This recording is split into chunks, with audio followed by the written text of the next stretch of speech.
প্রোগ্রামের আজান হয়ে গেল, আমরা অনেকে নামাজে যাব। আজকের এই অনুষ্ঠানের সম্মানিত প্রধান অতিথি জননেতা নওগাঁ সদর আসনের জননন্দিত সাংসদ জনাব জাহিদুল ইসলাম ধনু ভাই, আমাদের বিশেষ অতিথি হিসেবে উপস্থিত আছেন নওগাঁ সুযোগ্য পুলিশ সুপার জনাব তারিকুল ইসলাম মহোদয়, এবং আমাদের মঞ্চে আমাদের 21 পরিষদের পরম শ্রদ্ধেয় উপদেষ্টা মণ্ডলীর সদস্যবৃন্দ, বিভিন্ন রাজনৈতিক দলের সম্মানিত অতিথিবৃন্দ, সাংবাদিক ভাইয়েরা এবং বিভিন্ন শিল্পী, যন্ত্রী, কলাকৌশলী এবং যারা এই মেলায় অংশগ্রহণ করেছেন প্রত্যেককে সাদর সম্ভাষণ জানাচ্ছি আমাদের এই মেলায়। আমি এই সমাপনী অনুষ্ঠানে আমাদের বিশেষ অতিথি মহোদয় যথার্থই বলেছেন, বাংলাদেশের মাটিতে তদানীন্তন পূর্ব পাকিস্তানে প্রথম প্রতিরোধ হয় সেটা বাংলাদেশ পুলিশের আর তদানীন্তন পূর্ব পাকিস্তান পুলিশের মধ্য থেকেই। তো আজকে কালো রাত্রি আমরা যথাযোগ্য মর্যাদায় সেই রাত্রি পালন করব।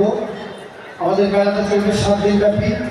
আপনাদের প্রত্যেকের অংশগ্রহণ আমাদের প্রাণিত করবে, মেলার সৌন্দর্য বৃদ্ধি করবে। আমরা বই কিনি, বই পড়ি এবং বই উপহার দিই। এটাকে সামনে রেখে আমরা অন্যান্য বারের মতো ফেব্রুয়ারি মাসে আমাদের এই অনুষ্ঠান মালার আয়োজন করা হতো, কিন্তু পবিত্র রমজানের কারণে এবং পবিত্র ঈদের কারণে, ঈদুল আজহার কারণে আমরা এটা স্বাধীনতা দিবস এবং অমর একুশের বইমেলা একত্রিত করে আজ থেকে 31 তারিখ পর্যন্ত আমরা এই আয়োজন করেছি। আমি আমার কথা এখন দীর্ঘায়িত করব না। আমাদের এই অনুষ্ঠানে আমাদের মাননীয় প্রধান অতিথি, বিশেষ অতিথি, সাংবাদিক ভাইয়েরা, সম্মানিত উপদেষ্টা মণ্ডলীর সদস্য এবং আপনারা যারা শুনছেন, অনেক কষ্ট করে এসেছেন, আপনাদের আবারও ধন্যবাদ এবং কৃতজ্ঞতা জানাই। প্রত্যাশা করি প্রত্যেক দিন আপনারা আসবেন, মেলাকে আরও উজ্জীবিত করবেন। আপনারা ভালো থাকুন, সুস্থ থাকুন, 21-এর চেতনায় থাকুন, স্বাধীনতার আদর্শে থাকি আমরা সবাই।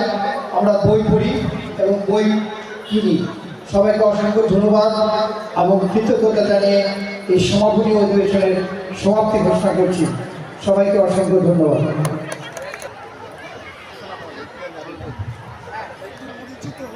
আমাদের আলোচনা পর্বের সমাপ্তি হলো, কিন্তু এই মঞ্চেই আমরা আজকের এই কাল রাত্রি স্মরণে